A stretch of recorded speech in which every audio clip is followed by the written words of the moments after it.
السلام علیکم ورحمۃ اللہ وبرکاتہ۔ ہنستے مسکراتے پیارے پیارے ننھے منھے ہوشیار سمجھدار بہادر جرت مند اچھے اچھے ساتھیوں، کہانی گھر میں خوش آمدید، جہاں آپ روزانہ سنتے ہیں رنگ برنگی نئی پرانی ہنستی ہنساتی سیکھتی سکھلاتی سچی خیالی مزیدار کہانیاں۔ اور کہانی سننے سے پہلے آپ لوگ اپنے تمام کام اچھے طریقے سے مکمل کر لیتے ہیں۔ بھلا کون سے کام؟ اگر آپ کا اسکول کا کوئی کام ہے یا آپ نے سبق پڑھنا ہے یا آپ کو کسی بڑے نے کوئی کام کہا ہے یا نماز بھی تو پڑھنی ہوتی ہے، نمازیں کیا آپ نے پوری پڑھ لی ہیں؟ اور جہاں بیٹھ کے آپ کہانی سن رہے ہیں کیا وہ جگہ اچھی طرح صاف ستھری ہے؟ اگر نہیں تو اس کو اچھے طریقے سے صاف کر کے پھر کہانی سننے بیٹھیے، ایسے ہی مزہ آئے گا کہانی سننے کا۔ آتے ہیں اپنی کہانی کی جانب۔ آج جو ہم آپ کے لیے کہانی لائے ہیں یہ ہے پہلے سپارے کی آخری کہانی۔ پہلے سپارے میں سورۃ بقرہ ہے، یاد ہے نا آپ کو؟ سورۃ بقرہ میں کا جو حصہ پہلے سپارے میں ہے اس کی یہ آخری کہانی ہے، بڑی ہی مزیدار۔ اور کہانی کا عنوان ہے دنیا میں اللہ کا پہلا گھر۔ اسے آپ کے لیے لکھا ہے طالب ہاشمی نے، اور یہ والا جو قصہ ہے اللہ کے گھر کا، یہ اللہ نے قرآن میں ہمیں سنایا ہے۔ کس طرح بھلا؟ جانتے ہیں کہ ایک پیارے نبی تھے، ان کا نام تھا ابراہیم علیہ السلام، اور ابراہیم علیہ السلام کو کہا جاتا ہے ابو الانبیاء، یعنی تمام انبیاء کے ابا جان، تمام انبیاء کے بابا۔ ان کے اولاد میں بہت سارے نبی آئے تھے، حضرت موسیٰ، حضرت یوسف، حضرت ہارون، حضرت عیسیٰ، حضرت لوط تو ان کے نہیں آئے تھے، اور آئے تھے حضرت محمد علیہ الصلاۃ والسلام۔ بہت سارے انبیاء آئے تھے حضرت ابراہیم کی اولاد میں سے۔ اب حضرت ابراہیم جو تھے، جن کو کہا جاتا تھا خلیل اللہ، اللہ کے سب سے اچھے اور پکے دوست، بھلا حضرت ابراہیم نے ایسا کیا کام کیا تھا کہ وہ اللہ کے اتنے اچھے دوست بن گئے تھے؟ اللہ تعالیٰ نے قرآن میں بہت ساری جگہوں پہ حضرت ابراہیم کی ہمیں کہانی سنائی ہے۔ آگے چل کے انشاءاللہ تعالیٰ ہم تمام کہانیاں آہستہ آہستہ سنیں گے، مگر سورۃ بقرہ میں پہلے سپارے میں جو ان کی کہانی موجود ہے اس میں اللہ تعالیٰ نے کہا ہے کہ ابراہیم جو تھے وہ ہر امتحان میں بالکل پاس ہو گئے، 100% نمبر انہوں نے حاصل کیے، 100%۔ جو بھی ہم نے ان کو کرنے کو کہا وہ انہوں نے کیا۔ اور پھر اللہ تعالیٰ نے کہا چونکہ آپ میرے اتنے پیارے دوست ہیں اور آپ نے سارے کام اچھے طریقے سے مکمل کیے ہیں، اس لیے میں آپ کو ساری دنیا کے لوگوں کا امام بناؤں گا۔ اور ساری دنیا کے لوگوں کا جب امام بنانا تھا تو سنتے ہیں کہ پھر کیا ہوا۔ یہ تو آپ جانتے ہی ہیں کہ حضرت ابراہیم علیہ السلام اور ان کے چھوٹے سے بیٹے تھے حضرت اسماعیل، وہ جب پیدا ہوئے تھے تو حضرت ابراہیم ان کو چھوڑ کے چلے گئے تھے ایک وادی میں، اس وادی کا نام تھا مکہ، اور پھر اس سے ملنے کے لیے کبھی کبھی تشریف لاتے رہتے تھے۔ حضرت اسماعیل جو تھے وہ جوان ہو گئے، ان کی شادی ہو گئی، وقت گزرتا گیا اور مکہ کی آبادی بڑھتی گئی۔ پہلے تو وہاں کوئی رہتا ہی نہیں تھا، یہاں تک کہ بہت بڑا قصبہ بن گیا۔ حضرت اسماعیل علیہ السلام کی عمر جب 30 برس کی ہوئی تو حضرت ابراہیم علیہ السلام اس کام کے لیے مکہ تشریف لائے جس کی خاطر انہوں نے اپنی بیوی اور پیارے سے بیٹے کو پانی اور سبزے کے بغیر اس ویران جگہ میں لا بسایا تھا۔ کیوں لا بسایا تھا؟ اللہ تعالیٰ نے ان کو کہا تھا کہ آپ اپنی بیوی اور بیٹے کو نا یہاں پہ چھوڑ دیجئے، جہاں پہ پانی بھی نہیں ہے، کوئی کھانے پینے کی چیز بھی نہیں ہے، گھاس بھی نہیں ہے، بس ایک صحرا ہے۔ حضرت ابراہیم نے فوراً اللہ تعالیٰ کی بات مان لی تھی۔ آخر کیا وجہ تھی؟ اس وقت حضرت اسماعیل علیہ السلام زمزم کے قریب ایک درخت کے نیچے بیٹھے اپنے تیر بنا رہے تھے جب حضرت ابراہیم اس سے ملنے کے لیے گئے۔ حضرت ابراہیم علیہ السلام کو دیکھتے ہی وہ کھڑے ہو گئے، بہت خوش ہوئے۔ دونوں باپ بیٹے گلے ملے۔ پھر حضرت ابراہیم علیہ السلام نے فرمایا، اسماعیل، اللہ تعالیٰ نے مجھے ایک کام کا حکم دیا ہے۔ حضرت اسماعیل نے عرض کیا، آپ کے رب نے جس کام کا حکم دیا ہے وہ ضرور کیجیے۔ حضرت ابراہیم نے پوچھا، تم اس میں میری مدد کرو گے؟ جی ہاں ابا جان، میں آپ کی مدد کروں گا۔ اس پر حضرت ابراہیم علیہ السلام نے قریب کی ایک جگہ کی طرف اشارہ کیا اور فرمایا، اللہ نے مجھے یہاں ایک گھر بنانے کا حکم دیا ہے۔ یہ جگہ اپنے ارد گرد کی زمین سے کچھ اونچی تھی۔ اب کیا ہوا کہ دونوں باپ بیٹے نے اللہ کے گھر کی بنیادیں اٹھائیں۔ حضرت اسماعیل قریبی پہاڑی سے پتھر اٹھا کر لاتے اور حضرت ابراہیم علیہ السلام انہیں ایک دوسرے کے اوپر رکھ کر جوڑتے جاتے تھے۔ ایک دیوار میں ایک تھوڑی سی جگہ خالی رہ گئی۔ حضرت ابراہیم نے اسماعیل سے کہا کہ آپ جا کے دیکھنا، کوئی ایسا پتھر ڈھونڈ کے لاؤ جو اس جگہ پہ اچھی طرح سے آ جائے۔ حضرت اسماعیل ڈھونڈ رہے تھے کہ ان کے پاس اللہ تعالیٰ کے فرشتے آئے، حضرت جبرائیل علیہ السلام، اور انہیں ایک سفید پتھر دیا جس کو ہم حجر اسود کہتے ہیں۔ اب تو وہ کالے رنگ کا ہے، بتاؤں گی میں آپ کو کالا کیوں ہے۔ وہ حضرت جبرائیل نے ان کو دیا تھا تو وہ سفید رنگ کا پتھر تھا۔ حضرت جبرائیل نے کہا کہ اس جگہ پہ جا کے یہ پتھر رکھ دیجئے، یہ جنت سے آیا ہوا ہے۔ حضرت اسماعیل بڑے خوش ہوئے، دوڑے اپنے ابا جان کے پاس گئے اور کہا، یہ دیکھیے مجھے یہ پتھر ملا ہے۔ انہوں نے اس خالی جگہ پہ وہ پتھر رکھ دیا جس کا نام حجر اسود ہے۔ اسود تو کالے کو کہتے ہیں نا۔ پیارے نبی صلی اللہ علیہ وسلم نے کہا تھا کہ جب یہ جنت سے آیا تھا نا پتھر تو یہ سفید رنگ کا تھا، بالکل صاف ستھرا چمکیلا۔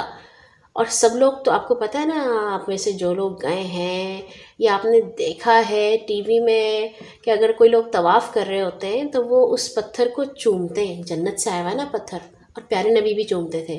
تو پیارے نبی نے کہا کہ لوگوں نے اس کے اوپر ہاتھ لگا کے اور اس کو چوم کے جو لوگوں کے گناہ ہوتے ہیں نا، برے کام کرتے ہیں، اس کی وجہ سے وہ پتھر کالا ہو گیا ہے، تو اس لیے اس کا نام ہی حجر اسود ہے۔ مسلمانوں کے نزدیک یہ پتھر بہت ہی برکت اور عزت والا ہے۔ جب دیواریں اتنی بلند ہو گئیں کہ وہاں سے اوپر حضرت ابراہیم علیہ السلام کا ہاتھ نہیں پہنچتا تھا تو اب انہوں نے اسماعیل علیہ السلام سے کہا کہ ایک بڑا پتھر لا کر دیوار کے ساتھ رکھ دو۔ وہ اونچا پتھر جو تھا، حضرت ابراہیم نے اس پر کھڑے ہو کر باقی کام پورا کیا اور اس پتھر کے اوپر حضرت ابراہیم کے پاؤں کے نشان جم گئے۔ وہ پتھر ایسا تھا کہ حضرت ابراہیم کو جتنا اونچا ہونا ہوتا تھا نا، وہ پتھر اتنا اونچا ہو جاتا تھا، ایک لفٹ کی طرح بن گیا تھا، سیڑھی کی طرح۔ اور اس پتھر کے اوپر جو حضرت ابراہیم علیہ السلام کے قدموں کے نشان تھے وہ آج تک موجود ہیں۔ اس کو ہم کہتے ہیں مقام ابراہیم۔ اور جو بھی مسلمان خانہ کعبہ کی زیارت کرتے ہیں وہ اس کے قریب جو ہے 2 رکعت نماز ادا کرتے ہیں۔ جب حضرت ابراہیم علیہ السلام اور حضرت اسماعیل علیہ السلام اس گھر کی بنیادیں اٹھا رہے تھے تو وہ ساتھ دعا بھی کرتے جاتے تھے۔ اللہ تعالیٰ نے وہ دعا ہمیں قرآن میں بتائی ہے۔ وہ کہتے تھے، اے ہمارے رب، ہماری اس کوشش کو قبول فرما، تو سب کچھ سنتا اور جانتا ہے۔ اللہ تعالیٰ کو تو سب پتہ تھا۔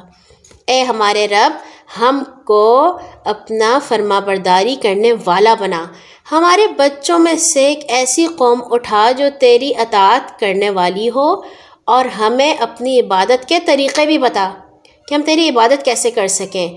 ہم پر مہربانی کی نظر رکھ، تو بڑا بخشنے اور مہربان ہے۔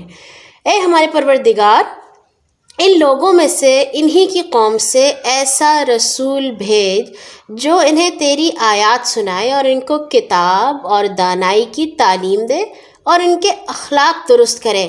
اللہ تعالیٰ تو بڑی قوت اور حکمت والا ہے۔ اس دعا میں جس رسول کے بھیجنے کی اللہ تعالیٰ سے دعا کی گئی ہے وہ ہمارے رسول پاک صلی اللہ علیہ وسلم ہیں۔ تھوڑے ہی دنوں میں کچے فرش کی عمارت تیار ہو گئی۔ اس عمارت کا نام خانہ کعبہ، بیت اللہ اور مسجد حرام رکھ دیا گیا۔ مسجد حرام کا مطلب ہے بہت ہی عزت احترام والی مسجد۔ اس کو اللہ کا گھر اس لیے نہیں کہا جاتا کہ یہ اللہ تعالیٰ کے رہنے کا گھر ہے۔ اللہ تعالیٰ کا کوئی جسم تھوڑی ہے جو ان کو رہنے کی ضرورت ہو۔ اللہ تعالیٰ تو عرش کے اوپر ہوتے ہیں۔ اللہ کے گھر کا مطلب یہ ہے کہ اللہ تعالیٰ نے اس کو ایک خاص جگہ پر بنانے کے لیے اپنے پیارے نبی حضرت ابراہیم خلیل اللہ کو خاص طور پر حکم دیا تاکہ یہ ساری دنیا کے مسلمانوں کا مرکز بن جائے اور وہ اس میں آ کر عبادت کریں۔ اب سب مسلمانوں کو یہ پتہ ہے کہ یہ ہم سب کے لیے ایک مرکز ہے۔ جب سب نماز پڑھتے ہیں تو اس کی طرف رخ کرتے ہیں، جب دعا کرتے ہیں تو اس کی طرف رخ کرتے ہیں، اور اگر حج کرنا ہو یا عمرہ کرنا ہو یا طواف کرنا ہو تو وہیں پہ ہی جا کے کرتے ہیں۔ پھر اللہ تعالیٰ نے حضرت ابراہیم علیہ السلام کو حکم دیا کہ میرے گھر کو طواف کرنے والوں اور اس میں نماز پڑھنے والوں کے لیے پاک صاف رکھنا۔ یہاں پہ کوئی برا کام نہ ہو، یہاں پہ کوئی لڑائی جھگڑا نہ ہو، یہاں پہ کوئی چوری نہ ہو، یہاں پہ کوئی جھوٹ نہ ہو، کوئی ایسی بات نہ ہو جو اللہ تعالیٰ کو پسند نہ ہو۔